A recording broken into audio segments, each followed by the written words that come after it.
नमस्कार दोस्तों, देव education channel में आपका स्वागत है।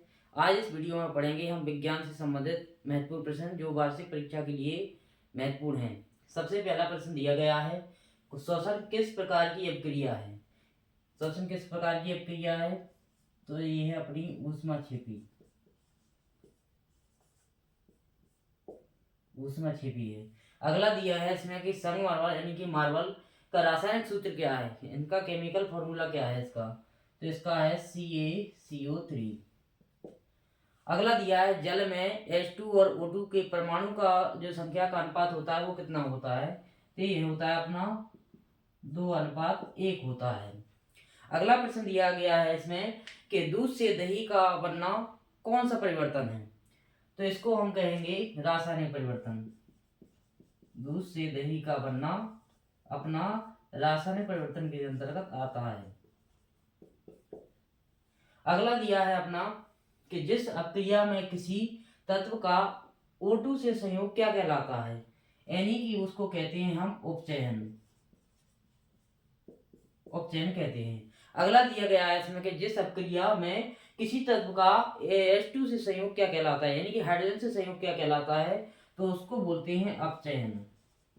हाइड्रोजन से जो संयोग होता है उसको अपचयन बोला जाता है।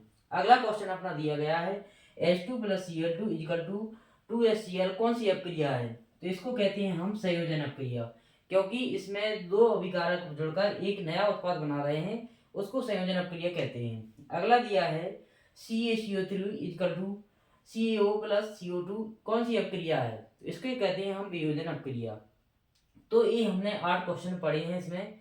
तो इसमें हम ये देखेंगे कि 8 क्वेश्चन ये नहीं कि हम इन्हीं को रट लें तो काम हो सकता है, इससे संबंधित हम दूसरे क्वेश्चन भी करें वन लाइनर क्वेश्चन के माध्यम से। जैसे कि हम कहते हैं कि श्वसन किस प्रकार की अपक्रिया है, ऊष्माक्षेपी। ठीक है, ऊष्माक्षेपी है।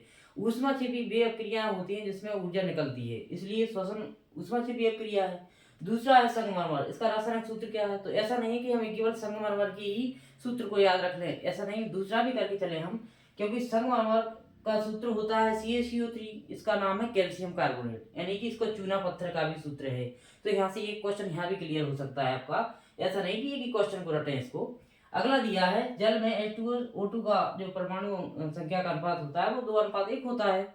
ठीक है। अगला दिया है इसमें दूध से दही बनना कौन सा परिवर्तन है, तो ये तो हमने पढ़ लिया कि रासायनिक परिवर्तन है, लेकिन हम रासायनिक परिवर्तन को और कैसे समझ सकते हैं, ऐसा परिवर्तन जिसमें एक पदार्थ अन्य पदार्थों से मिलकर एक नया पदार्थ बनाता है, और ऐसा उसे हम कहते हैं रासायनिक परिवर्तन।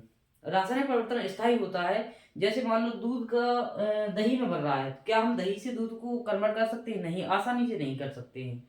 तो ये परिवर्तन होता है जिसको हम मूल अवस्था में वापस नहीं ला सकते किसी पदार्थ को, उसे रासायनिक परिवर्तन कहते हैं। जिस अपक्रिया में किसी तत्व का O2 से संयोग क्या कहलाता है, अब उपचयन, और O2 से संयोग हो रहा है वो तो उपचयन है, यानी हमें याद रखना है इसमें मेन पॉइंट कि जो O2 से संयोग हो रहा है वो है कौन सी, उपचयन। यदि H2 से संयोग हो रहा है तो वो कौन सी है, अपचयन है।